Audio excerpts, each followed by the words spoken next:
Sir इस sentence में क्या एरर है? क्या सेंटेंस है भाई? सेंटेंस है he went there in on car. Okay, okay. इस सेंटेंस में क्या एरर ये समझना है। यस। जो इस सेंटेंस में कंसेप्ट यूज हुआ है ना, वो एग्जाम पॉइंट ऑफ व्यू से बहुत ज्यादा इंपॉर्टेंट है। ओके।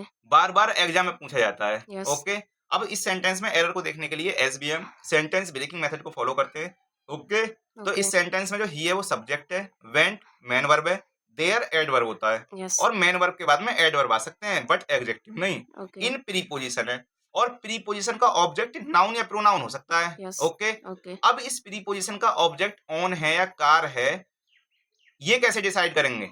मुझे नहीं पता कि ऑन जो है वो किस पार्ट ऑफ स्पीच से बिलोंग करता है, लेकिन कार तो पता है ना कि यस। कार नाउन होता है। यस। इसका मतलब इस प्रीपोजिशन का ऑब्जेक्ट है कार। बात समझ में आ गई? यस। अब आते हैं कि क्वेश्चन में एरर क्या है।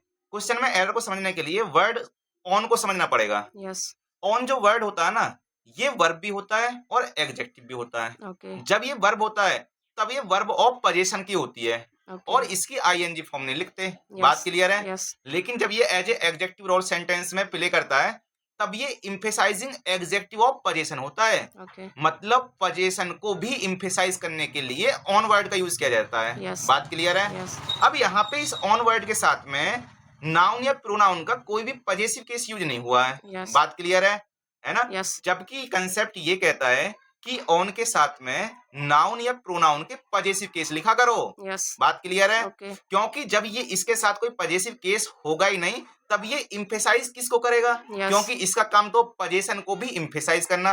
ओके। इसका मतलब हुआ क्या कि इसके साथ में नाउन या प्रोनाउन का पजेसिव केस लिखना जरूरी है। ओके। बात क्लियर है? यस। अब यहाँ पे जो सब्जेक्ट है ही, तो ही का पजेसिव केस यूज करेंगे कि he went there in his own car. Okay. वह वहां पे गया था अपनी ही कार में। बात समझ में आ गई? यस। तो जब भी ऑन लिखा हुआ मिले सेंटेंस में एज ए एडजेक्टिव, तो इसके साथ में नाउन या प्रोनाउन का पजेसिव केस लिखना जरूरी है। बात ओके। क्लियर है? यस। अगर आपको हमारी वीडियो पसंद आ रही है तो चैनल को सब्सक्राइब करो और वीडियो को लाइक करो।